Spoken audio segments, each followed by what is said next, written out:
This conference will now be recorded. अद्य बुधवासरः अथ सौम्यवासरः फाल्गुन शुद्ध चतुर्थी दिनांक 17 मार्च 2021 चरक सूत्रस्थान अध्याय 30 वैद्याचा धर्म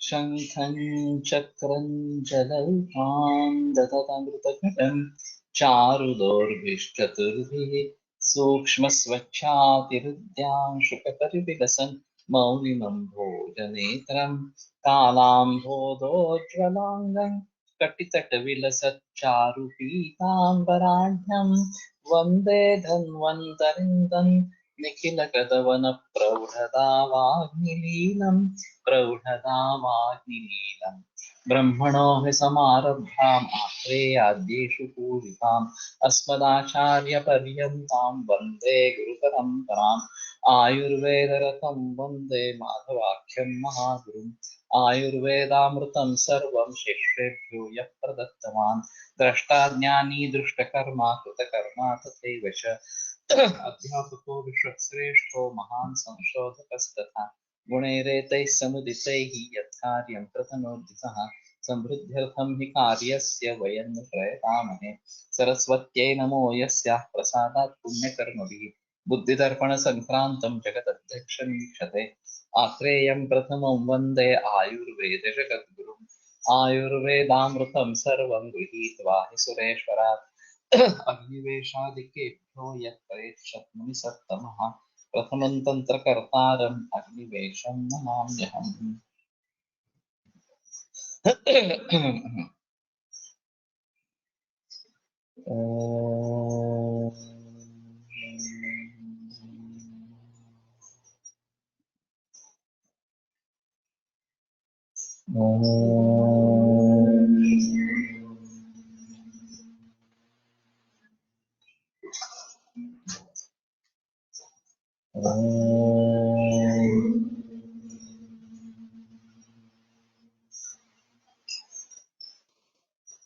ओम शांति शांति शांति।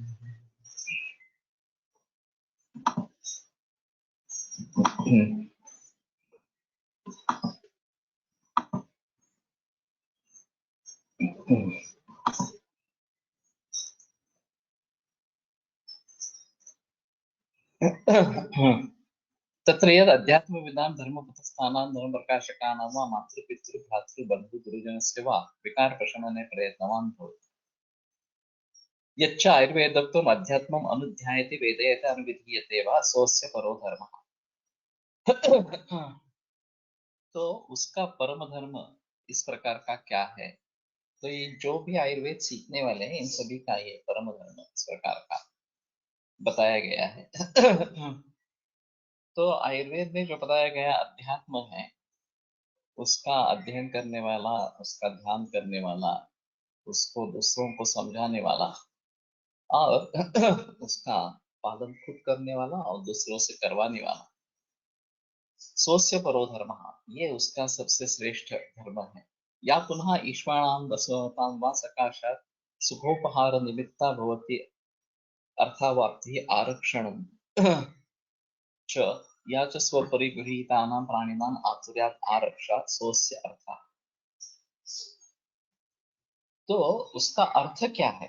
ये जो चार पुरुषार्थ है इन वैद्यों के लिए चार पुरुषार्थ किस प्रकार के हैं?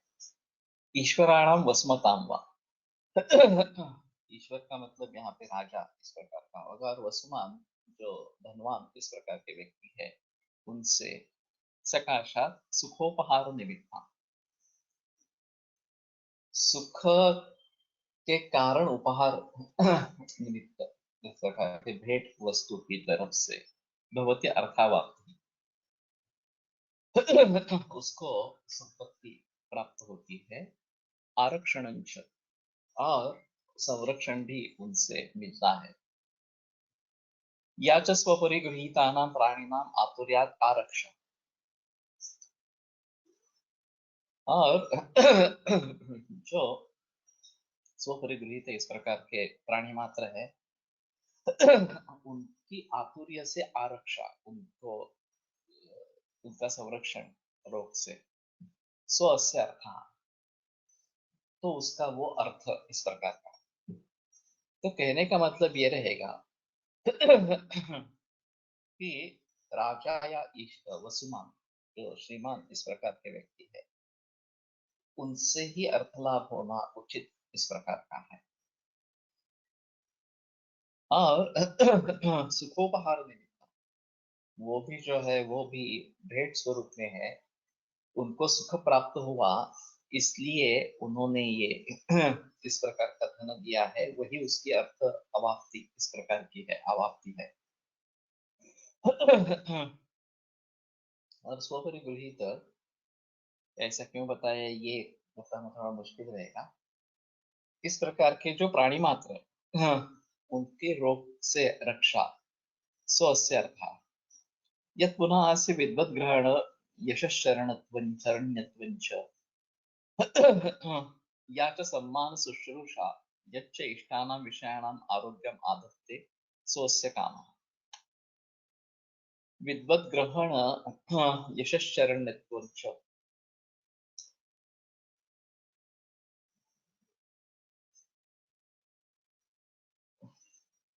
क्लमजी समास है थोड़ा सा।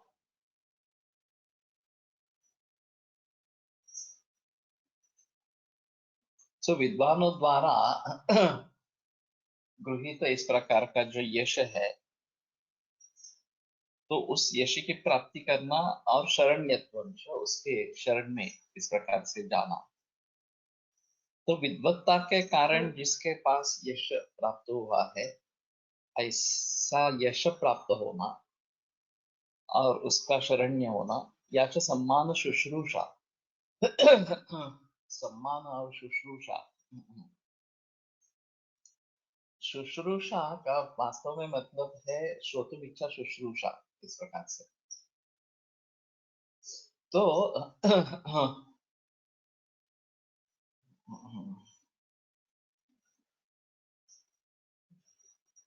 थोड़ा मुश्किल है अर्थ लगाना। सम्मान और शुश्रूषा ये दोनों अलग अलग हो सकते हैं।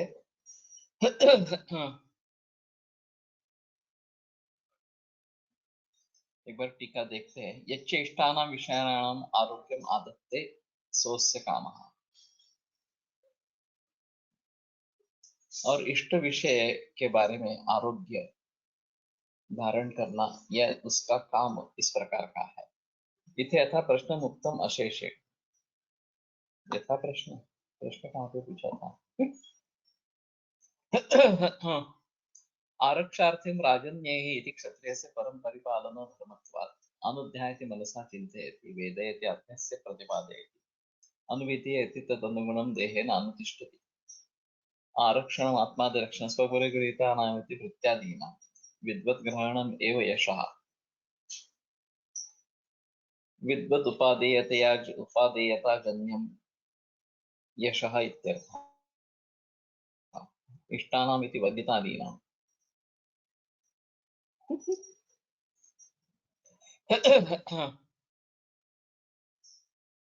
विद्वद्ग्रहणम् एव यशः। विद्वद्ग्रहण यही यश है। विद्वद्ग्रहण में भी दो हो सकते हैं, विद्वद् भी ग्रहणम, विद्वतां ग्रहणम वगैरह वगैरह। तो ये विद्वानों को पकड़ लेता है या विद्वानों के साथ रमता है, विद्वान इसके साथ रमते हैं, इस प्रकार से जो विद्वान इसका ग्रहण करते हैं।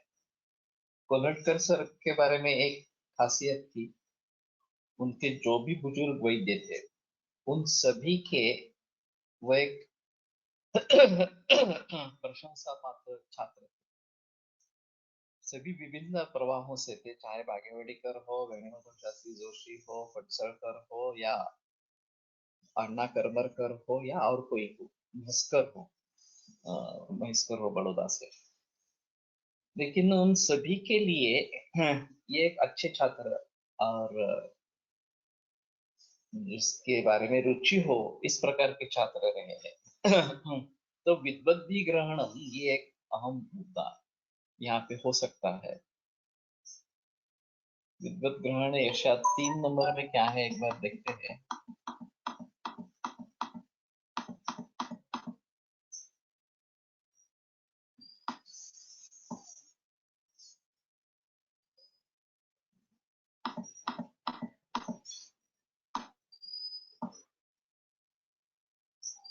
विद्वत ग्रहणम यशः इति पाठः, ये दोनों अलग है।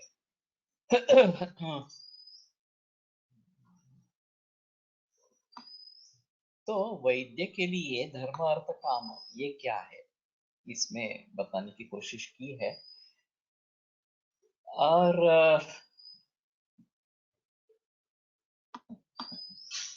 गृहीतानां प्राणिनां आतुर्याद आरक्षा,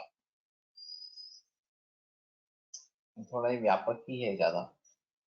जिनको इन्होंने स्वीकार किया है, चाहे भृत्य हो, चाहे पशु पक्षी इस प्रकार के हो, या चाहे आतुर हो, क्योंकि आतुर्याद आरक्षा ये एक अहम चीज यहाँ पे है। स्वस्य अर्थ, तो वही उसका अर्थ है।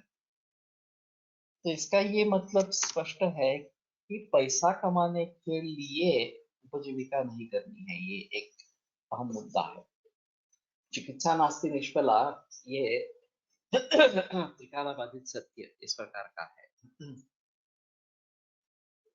क्वचित धर्म, क्वचित मैत्री, क्वचित अर्थ, क्वचित देशः, धर्माभ्यास, क्वचित चेते चिकित्सा नास्ति निष्फला, ये प्रख्यात श्लोक है।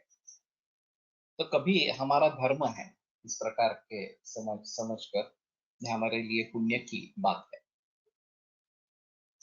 खास करके आध्यात्म के क्षेत्र में जो लोग काम कर रहे हैं, तो ज्यादातर ये इस्कॉन वाले हैं, नहीं तो ये प्रजापिता ब्रह्म कुमारी वगैरह वाले हैं, या और भी कुछ इस प्रकार के लोग हैं। तो उनसे पैसा नहीं लेना है, ऐसा सन्यासी वगैरह इस प्रकार के हैं जो उनसे पैसा नहीं लेना है, ऐसा शास्त्र का वचन है। तो वो अगर आप करते रहते हैं तो आपको पुण्य की प्राप्ति होती रहती है, ये अलग है। क्वचित धर्मा क्वचित मैत्री, कभी बहुत अच्छी मैत्री इस प्रकार की हो जाती है। क्वचित अर्था, कहीं अचानक बहुत ज्यादा संपत्ति मिल जाती है, ये भी बात हो सकती है। नानल सर का उदाहरण इसमें अच्छा है। वो जर्मनी में जाते थे और किसी एक मरीज की उन्होंने ट्रीटमेंट की, उसको कुछ वक्र रोग का प्रॉब्लम था। तो जब वहां से वो निकले, तो वो एक मार्क भरी बैग लेके आया उनके पास, और उन्हें कह दिया कि ये मेरी तरफ से आपके लिए उपहार। तो बोले क्या है, तो बोले पैसे है, इतने इतने पैसे है। तो बोले मैंने तो तुमसे पैसे ले लिए हैं, मुझे जितने लेने चाहिए तो वो तो ले लिए हैं, इसकी मुझे कोई जरूरत नहीं है। तो फिर वो बोला कि ठीक है, आप खुद नहीं लेना चाहते तो सही, लेकिन जिस शास्त्र के जरिए मुझे ये लाभ हुआ है, आयुर्वेद, उस आयुर्वेद के लिए आप करिए। आपके मन में जो भी हो उसके लिए पैसा खर्च कीजिए, और मैं समझता हूँ कि आप ही उचित व्यक्ति है इसके लिए। तो फिर नांदल सर बोले ठीक है, ये मैं सोच सकता हूँ इसके बारे में, लेकिन अभी मैं पैसे लेके नहीं नहीं जाऊंगा, मैं जाकर प्लान बनाऊंगा, फिर तुम्हें बता दूंगा, और फिर तुम पैसे भेजना। तो बोला ठीक है। वो पुणे में आए। उन्होंने कोलटकर सर से बात की। तो कोलटकर सर ने पूछा कि आपके मन में क्या, आप क्या करना चाहते हैं? तो बोले नहीं, बहुत अमाउंट बहुत ही बड़ी है। तो तुम ऐसा करो, सभी छात्रों को इकट्ठा करो। तो कोलटकर सर ने हाँ की। तो उनके घर पे हम 30-33 छात्र इकट्ठा हुए, मैं भी उसमें शामिल था। फिर आनंद सर ने ये सभी हकीकत बताई कि ऐसा ऐसा हुआ है, और हमें संशोधन करना है इस प्रकार से। तो हमने कहा ठीक है, आप बताइए, हम करेंगे, उसमें कोई संदेह है की बात नहीं है इस प्रकार से। तो फिर बोले कि ठीक है, मैं सोच समझ कर फिर आपको बताऊंगा। तो कलेक्टर सर ने जिक्र किया कि आप अगली तारीख निश्चित करें कि कब फिर से मिलना है। नानू सर बोले नहीं नहीं, मैं कुछ सोच के बता दूंगा इस प्रकार। और वो अगली तारीख आई ही नहीं, इसके बाद कितने भी बरस चले गए कुछ भी नहीं हुआ उसका। बाद में जब स्कंद कोश का कार्य आरंभ हुआ तिलक महाराज विद्यापीठ में, और उसके लिए चंदे की जरूरत थी, तो कोलटकर सर ने फिर से उनको याद दिलाया कि आपने कहा था कि ऐसा कोई व्यक्ति जर्मनी वाला है, वो आपको सहायता दे सकता है। तो बोले नहीं, अभी तो उसको बहुत सारे बरस हो गए, मेरा कुछ कांटेक्ट भी नहीं है अभी उसका। सर ने बोला एक बार आप संपर्क करके देखो उसके मन में क्या है। लेकिन ये हुआ नहीं वास्तव में। नानल सर ने उसके संपर्क कुछ नहीं किया, कुछ नहीं किया, उसने भी नहीं किया। बाद में नानल सर ने खुद का निधि बनाया, धनवंतरी निधि करके, और 30 लाख का कंट्रीब्यूशन उन्होंने खुद का दिया। वो तिलक महाराज विद्यापीठ में ही रहा है। लेकिन ये बड़ी अजीब समस्या है कि कोई आदमी इतना पैसा देने के लिए तैयार है, और नानल सर के पास कोई स्कीम नहीं थी, कोलंबकर सर के पास तो स्कीम थी रिसर्च के लिए, लेकिन ये वास्तव में नहीं आया। ये इस प्रकार का सिलसिला हो सकता है क्वचित अर्थ, हाँ कभी इस प्रकार का अर्थ बहुत ज्यादा मात्रा में मिल सकता है। और व्यक्ति खुद अपने मन से दे रहा है, दिल से दे रहा है, ऐसी स्थिति है क्वचित यश। कुछ जगह ऐसा होता है कि इतना बड़ा यश प्राप्त हो जाता है कि वही नथिंग सक्सीड्स लाइक सक्सेस, ऐसे एक कहावत है। यश के जैसा यशस्वी दूसरा कोई नहीं होता, दूसरी कोई चीज नहीं। तो आपको यश मिल गया, वही काफी है। हमारे पास पहली केस जो कैंसर की आई, जिसके सिर्फ 15 दिन का आयु बताया था और 35 बरस जिंदा है, ये इतना वादातीत यश है कि उसके जरिए मेरे प्रैक्टिस का रूप ही बदल गया, और मैं कैंसर में प्रैक्टिस करने लगा। और फिर आज भी वो सिलसिला वैसा ही चालू है। उसमें दोनों है, सुख भी है और दुख भी है, क्योंकि बहुत सारे कॉम्प्लिकेटेड एडवांस केसेस इस प्रकार के रहते हैं। फिर भी एक यश मिला, और उसके जरिए ये सब सिलसिला शुरू शुरू हुआ, ये बात ध्यान में रखने लायक इस प्रकार की है। क्वचित यशा कर्माभ्यासा क्वचित चित। और कहीं कुछ ना कुछ नहीं तो पूर्वाभ्यास तो कम से हो जाता है, कम से कम हो जाता है, अनुभव तो मिलता है।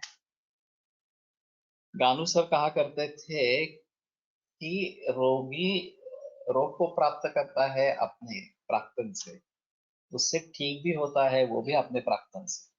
तो वैद्य का कर्तव्य क्या है? वैद्य सिर्फ सीखे कि हाँ इस प्रकार का मरीज था, ये अवस्थाएं थी, ये मैंने इस प्रकार से ट्रीट किया, ये हुआ। हाँ, तो मुझे ज्ञान होता जाएगा इस प्रकार से, और हम हरदम सीखते रहेंगे। तो कर्माभ्यास ये एक अहम चीज इस प्रकार की है। आज ही मैंने जो सुबह ऑडियो रिकॉर्डिंग किया है, उसमें प्रयत्न ये एक मुद्दा था आज का। तो एडिसन ने 2000 बार प्रयत्न करके भी बल्ब नहीं बना। तो उसको किसी ने पूछा कि आपके ये सब प्रयत्न व्यर्थ रहे, 2000 प्रयत्न व्यर्थ रहे? तो एडिसन ने जवाब दिया नहीं, ऐसा नहीं है। इन 2000 तरीके से बल्ब नहीं बनता, ये मुझे मालूम हो गया। तो ये भी बड़ी चीज है, बड़ी चीज हासिल हुई है। तो मुझे प्रयत्न का रुख बदलना पड़ेगा, कुछ अन्य साधन सामग्री का प्रयोग करना पड़ेगा, और मैं सक्सेस पा सकूंगा। तो अंतिमतः उसने सक्सेस पा लिया इस प्रकार से। तो कर्माभ्यास का एक अलग महत्व इस प्रकार का है। तो अर्थ प्राप्ति या आनुषंगिक फल होना है, अर्थ प्राप्ति के लिए प्रैक्टिस करनी नहीं है। हमारा कर्तव्य क्या है कि आए हुए मरीज को न्याय दे देना, किसी ना किसी तरीके से उसके स्वास्थ्य के बारे में सोचना, उसको आरोग्य प्राप्ति कैसी हो इसके बारे में सोचना, और बस वही प्रैक्टिस में ना हो। अगर वो ठीक हो जाता है तो आपने आप हमें अर्थ प्राप्ति होने लगती है। हाँ, ये निश्चित है कि अर्थ प्राप्ति के लिए आपको कुछ रखना पड़ेगा कि ये या इतना पैसा मैं लूंगा वगैरह इस प्रकार से। लेकिन कोई व्यक्ति वो पैसा जानबूझकर नहीं दे रहा है या उसकी क्षमता नहीं है इसलिए नहीं दे रहा है, तो भी उसके बारे में हमें ऐसा नहीं सोचना है कि पैसा नहीं दे रहा है इसलिए उसको ट्रीटमेंट नहीं देनी है। तो वरो भूतदया धर्मः इत्यादि विषयः वर्तते यस्य सिद्धार्थः सर्वमति। भूतदया श्रेष्ठ धर्म है, इस प्रकार से जो बर्ताव करता है स सर्वमति वर्तते, वो सभी को सभी के आगे इस प्रकार का निकल जाता है। तो ये बात ध्यान में रखनी है कि चिकित्सा पुण्य विक्रय नहीं होना है इस प्रकार से। अभी फिलहाल जो माहौल है वो चिकित्सा पुण्य विक्रय का माहौल इस प्रकार का है। मैंने और कोलटकर सर ने भी इसके बारे में काफी विचार किए हैं और फिर भी एक अच्छा समाधान इन सभी से प्राप्त नहीं हुआ है। क्योंकि होता है ऐसे कि अगर आप यशस्वी चिकित्सक है, नाम है, आपके पास बहुत सारे मरीज आते रहते हैं और आप पैसे कम लेंगे तो ये स्थिति नौबत आ जाती है कि आपको खाने पीने के लिए भी फुर्सत नहीं मिलेगी, इतनी प्रैक्टिस बढ़ेगी। तो एक ये बैरियर हो जाता है कि आपकी फीस इतनी है, कंसल्टेशन इतनी है वगैरह वगैरह, तो लोग थोड़ा रुक जाते हैं और जो सही आपके पास पहुंचने चाहिए, जो आपके लायक हो, वही आपके पास आएंगे, बाकी दूसरे वैद्यों के पास जाएंगे इस प्रकार से। दूसरी चीज ऐसी भी होती है कि आपकी फीस इतनी ज्यादा है, हाँ, तो आप श्रेष्ठ वैद्य माने जाते हैं और कॉम्प्लिकेटेड और एडवांस केसेस आपके पास आते रहते हैं, क्योंकि छात्र जो है जो इनको हैंडल करने में सक्षम नहीं है वो आपके पास मरीज भेजते रहते हैं। ये मौका हाथ से छूट जाता है अगर आप ज्यादा फीस नहीं लेते हैं। दूसरी जगह आप अगर कम फीस लेते हैं, बहुत ही कम फीस लेते हैं, केवल समाज कार्य के लिए ये काम कर रहे हैं इस प्रकार से, तो आपके पास कॉम्प्लिकेटेड एडवांस केसेस आने की संभावना कम होती जाती है और बहुत ज्यादा भीड़ रहती है। ऐसा करके भी जो सक्षम व्यक्ति है आर्थिक स्तर पर, वो नहीं आते। वो सोचते हैं कि किसी दूसरे वैद्य के पास जाए जहाँ उसको फुर्सत हो इस प्रकार से। फिर दूसरी एक बात ऐसी होती है कि हम पैसे किस काम के लिए ले रहे हैं। अभी जनमत ऐसा है कि हम ट्रीटमेंट लेते हैं तो हम दवा लेते हैं, औषध लेते हैं, और हम जब पैसे देते हैं वो दवा के पैसे देते हैं, औषध के पैसे देते हैं, ज्यादा से ज्यादा कंसल्टेशन के लिए। लेकिन उसमें भी एक अहम चीज ऐसी है, कंसल्टेशंस शुरू में एक बार ले लिया, फिर फॉलोअप में चाहे तो ले लिया, कितना लेंगे आप कंसल्टेशन? ज्यादा कंसल्टेशन नहीं ले सकते। और अस्पताल में वगैरह तो ये ट्रेंड है कि आपको मेडिसिन प्रिस्क्राइब करनी है और फिर उसके आधार पर उसके कितने पैसे लेने हैं ये हॉस्पिटल पॉलिसी डिसाइड करेगा। इस प्रकार से आपको सिर्फ कंसल्टेशन फी इस प्रकार से मिलेगी। लेकिन प्राइवेट प्रैक्टिस में अगर ऐसा हम करेंगे तो आमदनी बहुत ही कम रहती है। अंतर कर सर इस प्रकार की प्रैक्टिस प्राइवेट प्रैक्टिस में करते थे, केवल कंसल्टेशन लेते थे और सभी मेडिसिन प्रिस्क्राइब करते थे, खुद की मेडिसिन कुछ भी नहीं इस प्रकार, डिस्पेंसिंग कुछ भी नहीं।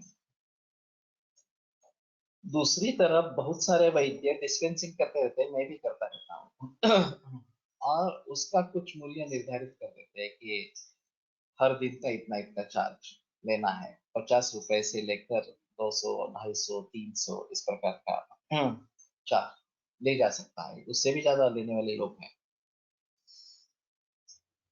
तो जो भी मुनाफा कमाना है वो इसमें मिलता है, जो डिस्पेंसिंग हम करते हैं उससे मिलता रहता है।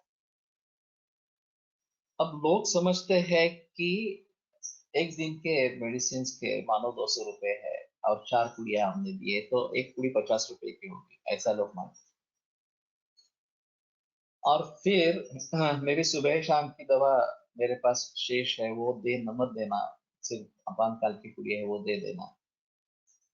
और फिर उनका कहना होता है कि आपने 2 ही पुड़िया ली है तो 200 के बजाय 100 रुपए से कम होना चाहिए इस प्रकार का। अब वास्तव में उस पुड़ी की कीमत 200 रुपए 50 रुपए है, ऐसा नहीं है।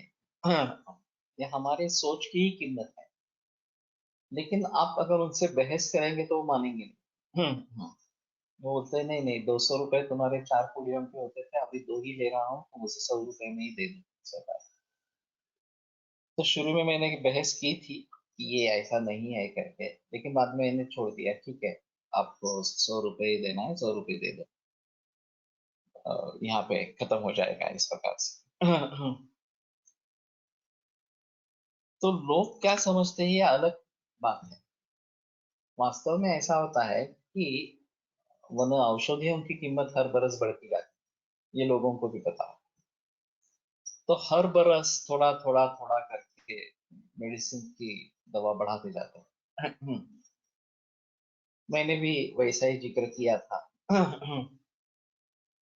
तो पुराने वाले जो पेशेंट है, चाहे 2 बरस 3 बरस 5 बरस 10 बरस पुराने आपके पास आ रहे हैं, वो बोलते नहीं नहीं, आप मुझे वो उस जमाने में जो मूल्य निश्चित करते थे वही उसी मूल्य पे दो, मैं 30 रुपए देता था प्रति दिन, अभी भी मुझे 30 रुपए में ही दवा दे दो। इस प्रकार से। और वो बहस होती रहते हैं, मैं तुम्हारा इतना पुराना पेशेंट हूँ फिर भी मुझे क्यों इतना ज्यादा ले रहे हो वगैरह वगैरह इस प्रकार से। तो मैंने पॉलिसी डिसाइड कर ली कि नया मरीज जब आएगा तो उससे बढ़ाना है, पुराने मरीज को वहीं पे रखना है। लेकिन वो कितने बरस पे वहीं पे रखना है नहीं बता सकते। मेरे पास आज भी 10 रुपए रोज देने वाले भी कुछ मरीज हैं। 10 रुपए रोज भी नहीं है, हफ्ते के लिए कुछ 50 रुपए दे दिए वगैरह ऐसे भी करने वाले लोग। और मैं बोलता हूँ कि ठीक है, उनको जो देना है वो देने दो, हमारा धर्म है इसलिए हम उसको दे रहे हैं इस प्रकार से। और नए मरीज से, कैंसर के नए मरीज से 300 रुपए पर डे इसका प्रकार का भी मैं लेता रहता हूँ, और वो भी नहीं दे दो। तो ये काफी मुश्किल मामला है कि कैसे कैसे पैसे ले इस प्रकार से। उसमें एक ये भी चीज होती है कि जो सब कुछ गरीब है और स्वाभिमानी है। सिर्फ गरीब होना एक अलग बात है, लेकिन स्वाभिमानी होना एक अलग बात है। वो फिर हमारे पास आते ही नहीं है, या आकर एक बार छूट जाते हैं। क्योंकि वो समझते हैं कि ये वैद्य तो अच्छा है, लेकिन फीस बहुत ज्यादा है जो हमारे लिए पॉसिबल नहीं है। तो ठीक है, हम किसी दूसरे वैद्य को चुनना। अगर दूसरा अच्छा वैद्य मिल जाता है तो कोई बात नहीं, लेकिन मिल नहीं जाता और उसकी परिस्थिति बढ़ जाती है तो भी मुश्किल इस प्रकार का हो जाता है। मेरे पास एक उदकावस्था का रुग्ण आया है, बहुत सही, और उसके हाफ पे लीव भी खत्म हुई थी। मैंने उसको दूध पे रखा, अच्छे तरीके से सुधरा, दवाइयाँ दी थी। फिर उसने कहा कि मुझे कोई चारा नहीं है, मुझे काम पर जाना ही होगा। जाना आरंभ कर दिया उसने। फिर उसने एक दिन मुझे बताया कि दूध का खर्चा बहुत ही हो रहा है, 2.5 लीटर दूध मैं रोज पीता हूँ और मेरे लिए पॉसिबल नहीं है। तो मैंने पूछा कि घर में कौन सा, तुम्हारी आमदनी कितनी है क्या है। तो पता चला कि 4 लड़के लड़कियां मिलती थी, ये दोनों पति पत्नी, और तनख्वाह थी करीबन ऐसा ही कुछ 3-4 हजार रुपए इस प्रकार की। और दूध में ही उसका बहुत सारा पैसा चला जाता था।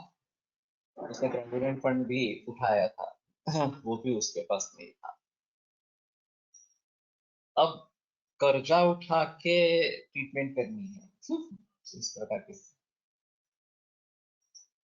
तो मैं शर्मा गया कि मुझे पता नहीं चला कि इसकी आर्थिक स्थिति इतनी खराब है इस प्रकार से। तो मैंने मेरे पैसे लेने बंद कर दिए, और फिर मैंने सुझाव दिया कि तुम ससुर अस्पताल में दाखिल हो जाओ, तो वहां पे दूध तुम्हें मुफ्त मिलेगा इस प्रकार से।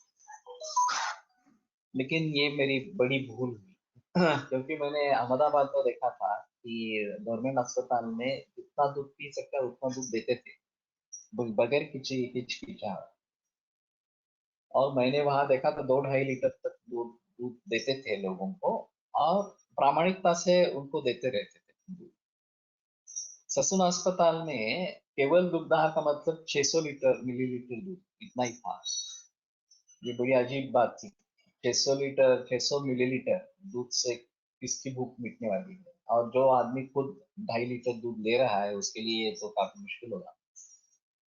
और फिर वो उसमें पानी मिलाते थे, दूध को बढ़ाने के लिए। ये तो और अजीब तरीका था। तो वो बिगड़ गया, पानी पीकर वो बिगड़ गया, और अंतिमतः उसकी डेथ हो गई।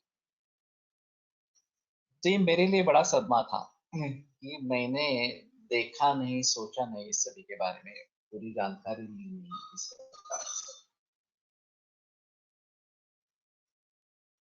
तो हमारी इच्छा कितनी भी अच्छी हो, फिर भी अगर ऐसे इस प्रकार की स्थिति है, इतने गरीब इस प्रकार के लोग हैं, तो उनके बारे में हम कैसे करेंगे?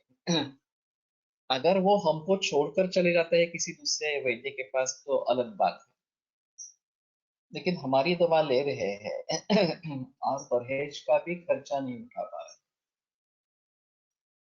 तो कैसे करेंगे? ये बड़ी समस्या इस प्रकार की है। तो चाहे हम मुफ्त करवा देते हैं, ऐसा भी है।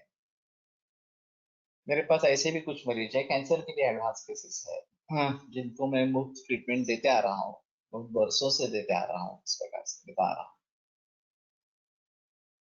लेकिन अगर परहेज नहीं कर पाएंगे, तो भी मुश्किल इस प्रकार के है। तो इन सभी के बारे में थोड़ा सोचना है कि अच्छा हल इस समस्या का नहीं मिला है, आज तक नहीं मिला। किससे कितने पैसे लेने के, इसके बारे में। और दूसरी चीज ऐसी है कि अभी प्रैक्टिस जो है वो शहरों में है, आयुर्वेद की प्रैक्टिस जो है वो शहरों में है, और शहरों में बाकी खर्च बहुत ही ज्यादा है। जैसे कि आपका दवाखाना किराए पर है या परचेस है, परचेस्ड है तो उसके लिए आपने लोन कर्जा उठाया है नहीं उठाया है, उसका कितना प्रीमियम है, वगैरह वगैरह। फिर बाकी इलेक्ट्रिसिटी, टेलीफोन, कन्वेयंस, और जो लोग हम रखेंगे उनकी तनख्वाह वगैरह वगैरह। तो ये सभी खर्चे काफी बड़े हैं, विशेषतः शहरों में। ये बहुत दिक्कत वाली इस प्रकार की बात है। और हम जो पैसे लेते हैं वो उन सभी खर्चों को ध्यान में रखते हुए पैसे लेते हैं। और हम कंफर्टेबल रहने चाहिए, सुविहित योगक्षेम इस प्रकार का होना चाहिए, समृद्ध सर्वारंभ इस प्रकार का होना चाहिए, हितायु और सुखायु दोनों आयुष हमारे लिए होने चाहिए इस प्रकार। ये काफी उलझन वाला मामला है। और केवल दवाइयों के पैसे नहीं लेना है, दवा देना ही एक माध्यम है पैसे लेने का। अगर मरीज खुद समझता है कि इसका इतना अध्ययन है, इसका इतना अनुभव है, और इसके लिए ये इतने पैसे ले रहा है, तो कोई आपत्ति नहीं। लेकिन लोग हमें नहीं समझते हैं। लोग समझते हैं कि ये दवा दे रहा है, दवाइयों के पैसे चार्ज कर रहा है, बस, बाकी कुछ नहीं। तो ये काफी मुश्किल इस प्रकार का हो जाता है। तो बहुत सोच समझ कर, हाँ, मैंने हाई लेवल पर रखा है मुझको, और फिर भी जो मरीज इस प्रकार के हैं, जो गरीब है, उनको ना नहीं कहने का ये मेरा तत्व रहा है कि ठीक है, अगर मुफ्त में भी दवा ले जाते हैं तो भी ठीक है। तो उसमें एक सूत्र है इस प्रकार के, स्वेन निस्व तपस्विना। निस्व जिनके पास पैसा नहीं है, और तपस्वी जो लोग हैं, उनको अपने खर्चे से उनकी चिकित्सा करो, ऐसा ग्रंथ नहीं है। तस्माद उपाचार्य स्वेन स्वेन निस्व तपस्विना। तो स्वेन अपने स्वेन अपने खर्चे से, अपने पैसों से, निस्व और तपस्वी जो जिनके पास पैसे नहीं है उनकी चिकित्सा करो, या तपस्वी जन जो है उनकी चिकित्सा करो। हमारे पास एक वीएसएस कैटेगरी है, विधि के सलाह समिति इस प्रकार के, जो वैद्य है, छात्र है, उनके जो रिश्तेदार इस प्रकार के हैं, उनमें उनसे पैसे नहीं लेते हैं। एक ओरटकर सर से आई हुई परंपरा इस प्रकार से। तो उस परंपरा को आगे बढ़ाते हुए हम पैसे नहीं लेते हैं। उसके दो तरीके के परिणाम हो सकते हैं। एक, हमारे लिए बहुत आदर बढ़ता है, परिवर्तन परिवार में आ जाता है, ये एक बात हो सकती है। दूसरी भी एक बात रहती है कि कीमत नहीं रही। चिकित्सा हम जो करते हैं उसकी कीमत नहीं रही। कई बार बताते हैं कि मेरी गुड़िया करके तैयार रखो, आते ही नहीं है, 2-2 3-3 महीने तक फिरते नहीं है, वहां पे आते नहीं है, ये भी देखा गया। तो इसका मतलब ये है कि उनको कोई परवाह नहीं है कि हमने दवा नहीं ली तो क्या, मुफ्त नहीं दवा लेनी है, क्या फर्क पड़ता है इस प्रकार से। तो ये भी काफी मुश्किल मामला है। हम परंपरा के जरिए ये करते रहे, लेकिन कुछ अनुभव ऐसे भी आए, जैसे मैं कनाडा वाला अनुभव बताया था। कि उसकी अपेक्षा थी कि मैं कुरियर का भी चार्ज नहीं लूं। कनाडा में 1200 रुपए खर्च करके मैंने कुरियर भेजा, तो दवाई की बात ही छोड़ो, लेकिन कुरियर के पैसे देने के लिए भी कोई तैयार नहीं। तो ये बड़ा अजीब मामला इस प्रकार का। तो समाज में सभी तरीके के लोग होते रहते हैं, ऐसा है। किसको किस तरीके से उसके साथ बर्ताव करना है, ये सोचना पड़ेगा। और फिर भी कम से कम हम दुखी न हो, ये तो देखना पड़ेगा। सुख मिले तो ठीक है, आनंद मिले तो अलग बात है। और वो कहीं जगह मिलता है, ऐसी भी बात नहीं है कि जब हम इस प्रकार से ट्रीटमेंट करते हैं, मुफ्त में ट्रीटमेंट करते हैं, तो उसका एक अलग आनंद रहता है। एक विद्यार्थी आयुर्वेद से जुड़ जाता है, उसकी फैमिली आयुर्वेद से जुड़ जाती है, तो ये बहुत बड़ा फायदा है, उसमें कोई संदेह नहीं है। लेकिन दूसरे प्रकार के भी लोग हैं, ये भी देखना चाहिए इस प्रकार से। पोनेटर सर तो एमबीबीएस वगैरह डॉक्टरों से भी पैसे नहीं लेते थे, टेक्निकल प्रैक्टिस के लिए। मैं भी नहीं लेता था, लेकिन वो आयुर्वेद को मानते नहीं है, केवल बेबस होकर आयुर्वेद में आए हैं इस प्रकार से। तो अभी मैंने थोड़ा चेंज किया कि कंसल्टिंग नहीं ले रहे, लेकिन दवाइयों के पैसे लेना आरंभ करें इस प्रकार से। या जहाँ जरूरत हो वहाँ ये भी ले लेना। ये नहीं सोचना है उन्हें कि एलोपैथी बहुत महंगी है और इसलिए मैं आयुर्वेद कर रहा हूँ, आयुर्वेद की दवा ले रहा हूँ, और आयुर्वेद की दवा बहुत ही सस्ती है, इस प्रकार की स्थिति न हो। तो ये काफी मुश्किल इस प्रकार का मामला है कि अर्थ प्राप्ति कैसे हो। एक बात निश्चित है कि फणसलकर सब कहा करते थे कि हमें मरीज को न्याय देना है, बाकी कुछ सोचना नहीं है। औषध का प्रयोग करते समय वो कितने मुझे पैसे देने वाला है, नहीं देने वाला है, क्या होने वाला है, कुछ भी नहीं सोचना।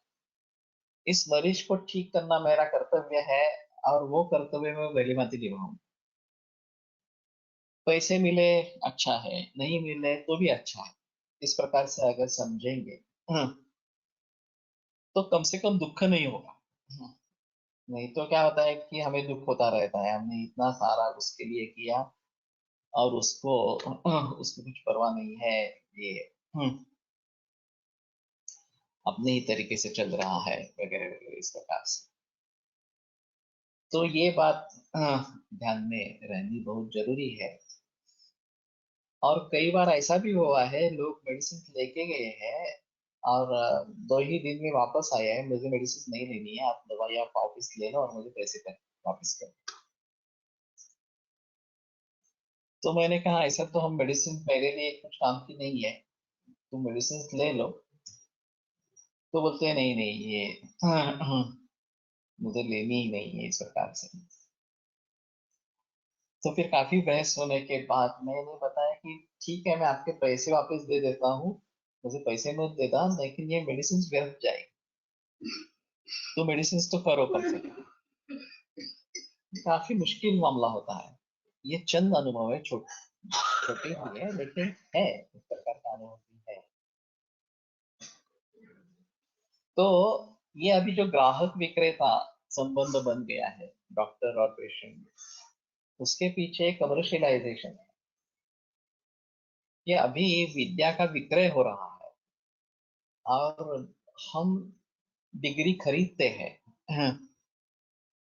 और फिर हमने जितना मूल्य उसके ऊपर खर्च किया है उसके आधार पर हम कितना मुनाफा कब कमाना है, कितने दिन में कमाना है, उसके बारे में सोचते हैं। तो ये सबसे बड़ा अहम कारण इस प्रकार का है जो अभी जो भ्रष्टाचार मेडिकल फील्ड में शुरू हो गया है। मैंने एक उदाहरण बताया था बहुत बरस पहले, या ऐसे एक डोनेशन देने वाला कॉलेज एमबीबीएस के लिए एडमिशन ले ली और 80 लाख डोनेशन उसको बताया गया। तो वो कैश लेके आया 80 लाख की, और आते वक्त चोरी हो गई, वो कैश चोरी हो गई। तो उसने आकर बताया कि मैंने लाई तो थी कैश, लेकिन चोरी हो गई। तो इन्होंने कहा कि आप लाइसेंस आते तो हम नहीं कुछ कर सकते, कैश तुम अगर पैसा भरोगे तभी एडमिशन होगी, नहीं तो नहीं होगी। तो उसने बताया कि ठीक है, मैं आप 3-4 दिन रुक सकते हैं क्या? तो बोला हाँ रुक सकते हैं। तो बोला मैं फिर से लेके आता हूँ। वो फिर से कैश लेके आया, एडमिशन हो गई। और फिर 8-9 बरस में उसने बीबीएस कर लिया। अंतिम था एक बार। अब एक किसी मध्यस्थ ने इसके लिए काम किया था, तो इसकी शादी तय होगी, बिहार में था। तो उन्होंने न्योता भेजा उस मध्यस्थ को, विमान का फेयर दे दिया और शादी के लिए आने के लिए बोला, तो शादी के लिए गए। तो फिर उसने पूछा कि आगे क्या करेगा ये, अभी तो एमबीबीएस हो गया। तो वो लोग क्या करेंगे, इतना बड़ा कारोबार है, इतनी खेती है, तो ज्यादा से ज्यादा डॉक्टर बन गया है तो एक अस्पताल खुलवाएगा और मैनेजमेंट करेगा। बाकी क्या करने का है। तो उसने बोला कि लेकिन आपने इतना पैसा खर्च किया है, दुगना पैसा खर्च कर दिया है, 1 कोटी, 1 करोड़ 60 लाख आपने खर्च किया एडमिशन के लिए, डोनेशन में। तो उसके दुगना पैसा तो दहेज में वसूल हो गया। उसकी कोई तो चिंता ही नहीं है। अब अगर ये मानसिक स्थिति है तो हम क्या करेंगे? और इस प्रकार से जो डॉक्टर कर रहे हैं वो कितना पैसा कैसे कमाते रहेंगे, जो अभी अनएथिकल प्रैक्टिसेस जो घुस गई है। अस्पताल के भी टारगेट्स आ गए हैं कि आपको कम से कम 4 लाख रुपए हर महीना अस्पताल को देने ही है, किसी ना किसी तरीके से आप कमाओ, इन्वेस्टिगेशन ज्यादा करो, ऑपरेशंस करवाओ, कुछ भी करो, लेकिन आपके रेफरेंस से 4 लाख रुपए हॉस्पिटल को मिलने चाहिए हर महीने। तो ये सब कारपोरेट सेक्टर हो गया अभी। तो ये कमर्शियलाइजेशन मूल है भ्रष्टाचार। पुराने जमाने में जो था कि विद्या का दान होता था, गुरु कुछ भी अपेक्षा न करते हुए विद्या को दान देते थे और शिष्य अपनी ताकत के अनुसार, अपनी क्षमता के अनुसार, अपनी प्रियता के अनुसार गुरु को गुरु दक्षिणा देते थे, उससे संतुष्ट होते थे। और ये राजा का कर्तव्य था कि गुरु की उपजीविका अच्छी तरीके से चले। तो ये सब सिलसिला चलता था। अभी राजा के बदले लोकशाही है तो राजतंत्र है इस प्रकार का। उसकी ये जिम्मेदारी होनी चाहिए और सभी तरीके की शिक्षा बिल्कुल माध्यम से मिलनी चाहिए। केवल पुस्तकी शिक्षा ऐसा ही नहीं, आईटीआई जैसे जो कोर्सेस है वो भी उस तरीके से जिसकी जिसमें मति हो, गति हो, वो सीखे। और ये सभी शिक्षा मुक्त होनी चाहिए। गुरु दक्षिणा दे सकता है, गुरु दक्षिणा जितनी दे सकते हैं उतनी दे सकेंगे। अभी साबरमती के गुरुकुल, साबरमती में गुरुकुल है, वहां पे इसी प्रकार का सिलसिला चलता है। जो अमीर लोग हैं वो ज्यादा देते हैं, जो गरीब है वो उतना नहीं देते हैं, फिर भी ठीक है, आमदनी चलती रहती है संस्था। तो ये पैटर्न आना चाहिए तो भ्रष्टाचार कम होता जाएगा, नहीं तो ये भ्रष्टाचार बढ़ने ही वाला है सरकार से। तो ये सबका मूल है, जड़ है अभी के हिसाब में। और कम से कम सभी को उपजीविका के लिए आवश्यक शिक्षा मिलनी चाहिए, चाहे पढ़ाई लिखाई हो। अभी ब्रिटिश ने ये जानबूझकर किया कि मैट्रिकुलेशन होने पर उस जमाने में नौकरी मिलती थी, बहुत अच्छी नौकरी मिलती थी। और उसमें एक अहम मुद्दा रहता था कि उनकी आमदनी काफी ज्यादा होती थी ताकि लोग इस प्रकार की शिक्षा में आ जाए, उनका क्लास अलग हो जाएगा, बुद्धिजीवी वर्ग जिसको कहते हैं। और श्रम की प्रतिष्ठा बहुत कम होती है।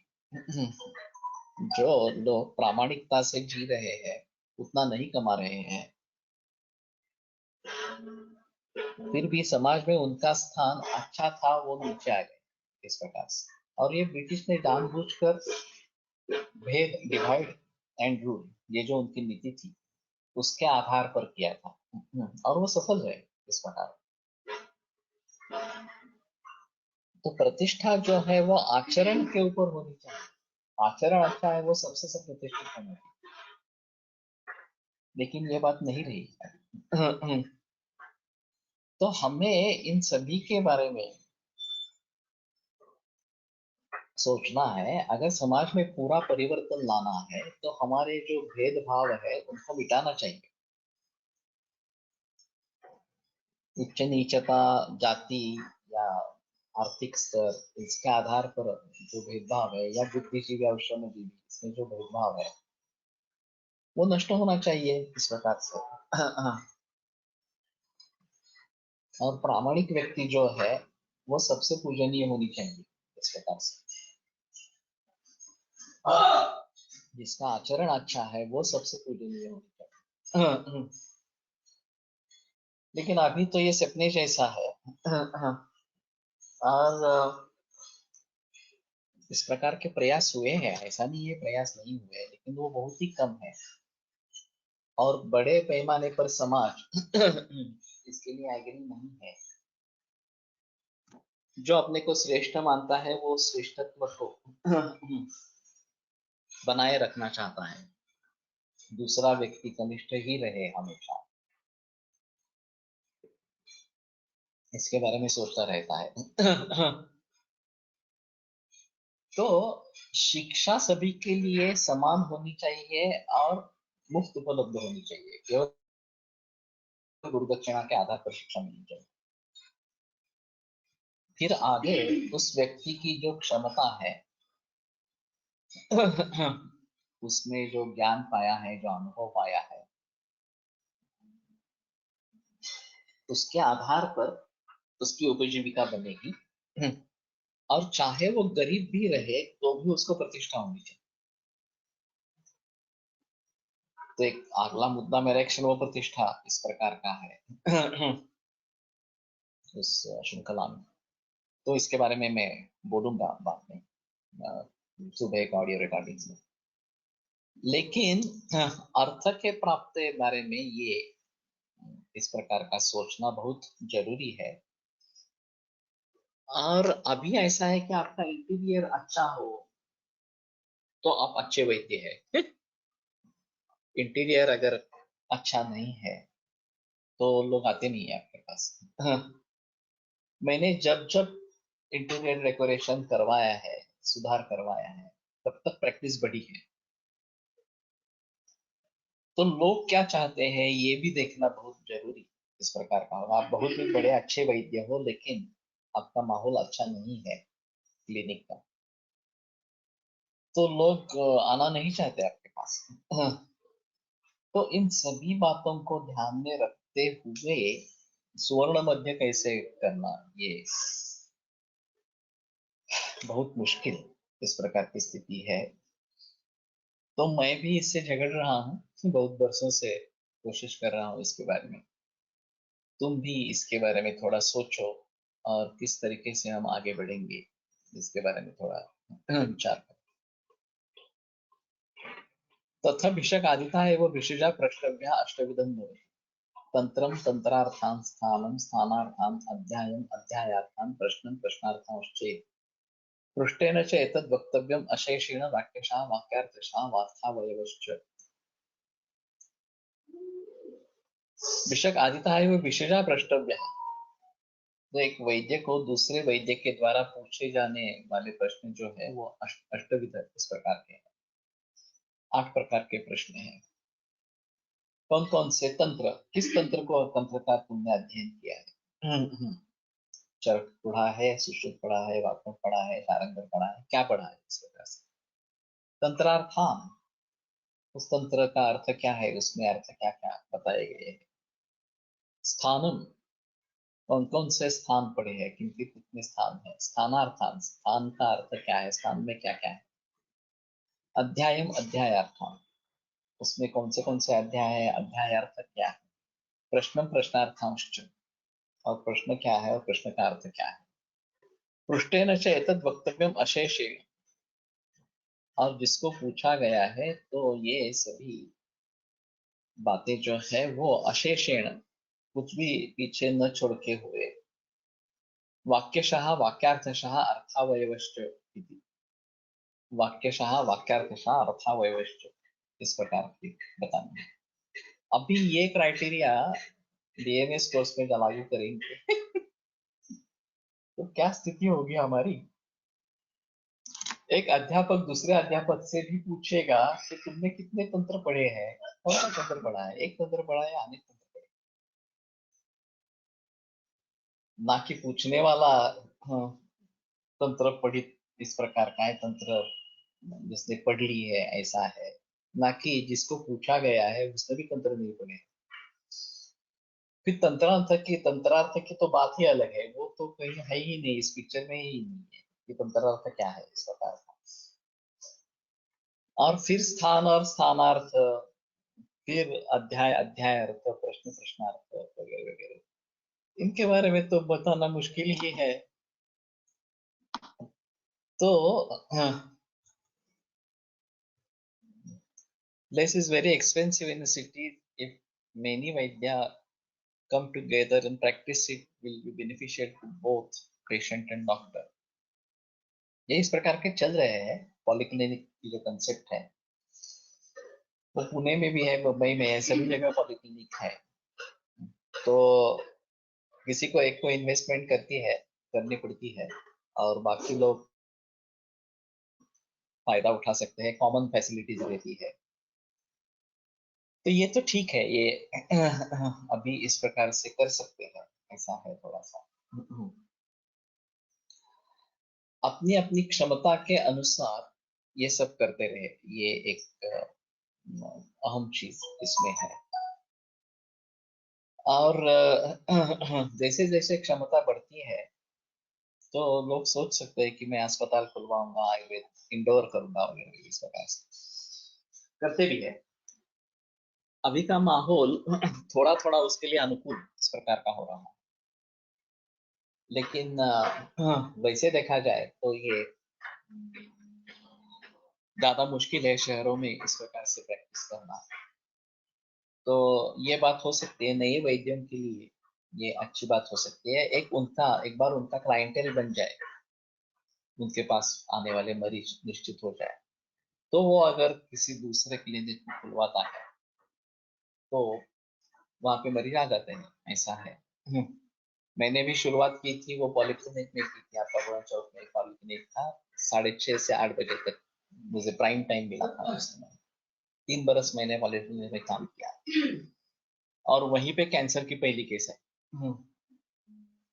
और जब मैंने ये 86 में एक क्लिनिक परचेस किया गांव का, सदाशिवपेट वाला, तो मेरे पास 1,000 भी नहीं थे। और उसकी प्राइस थी 1,48,000। और फर्नीचर इंटीरियर जो बिल्कुल मामूली फर्नीचर इंटीरियर किया था, वो सब मिला के 10,000 उसके, और करीबन 10,000 स्टैम्प ड्यूटी पड़ी थी उसमें उस समय में, उस जमाने में। तो मैंने 1,70,000 का कर्जा, 1,80,000 का कर्जा मैंने उस समय, उसमें 75,000 बैंक का था और बाकी प्राइवेट था। सिर्फ इतना ही था कि प्राइवेट में जिन्होंने लिया था उसके लिए सूद नहीं था, ब्याज नहीं था।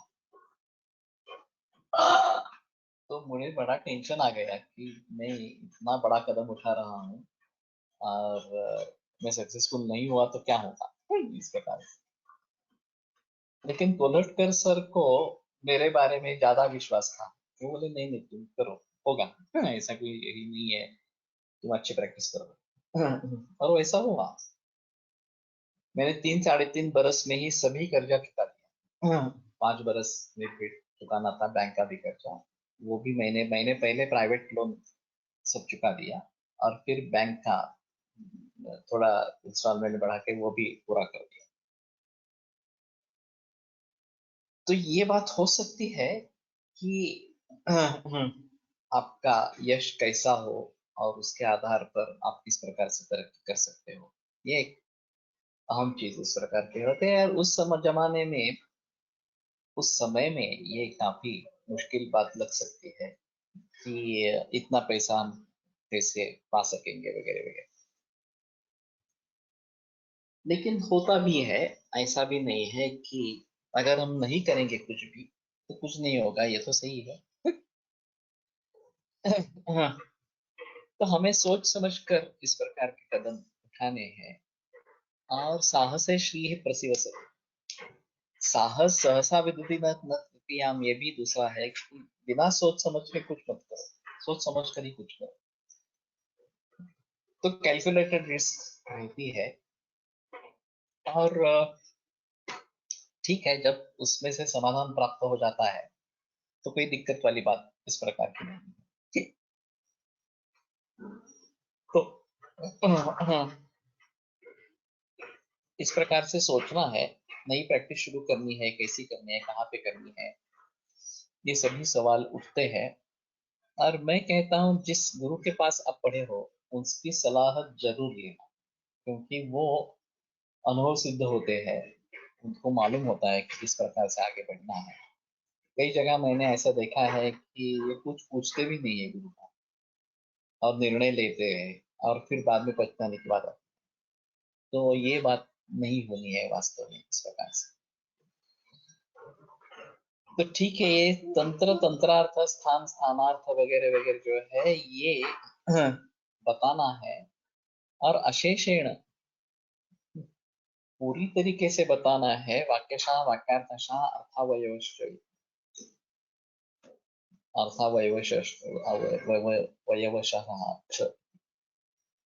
तो इन सभी बातों को ध्यान में रखते हुए हम कहाँ पे हैं अभी?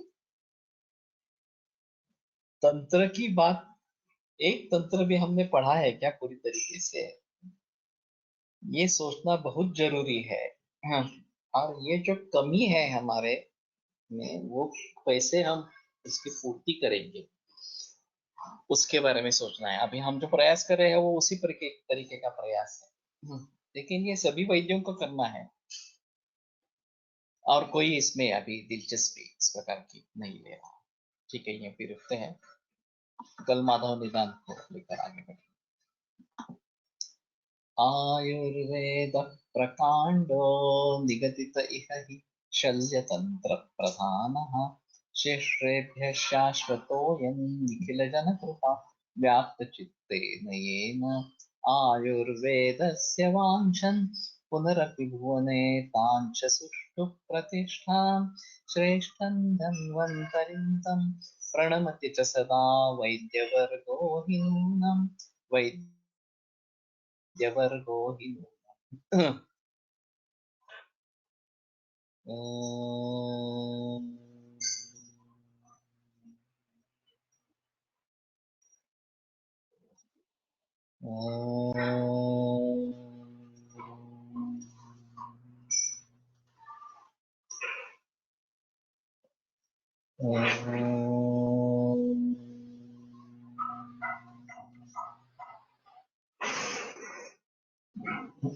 ओम शांति शांति शांति।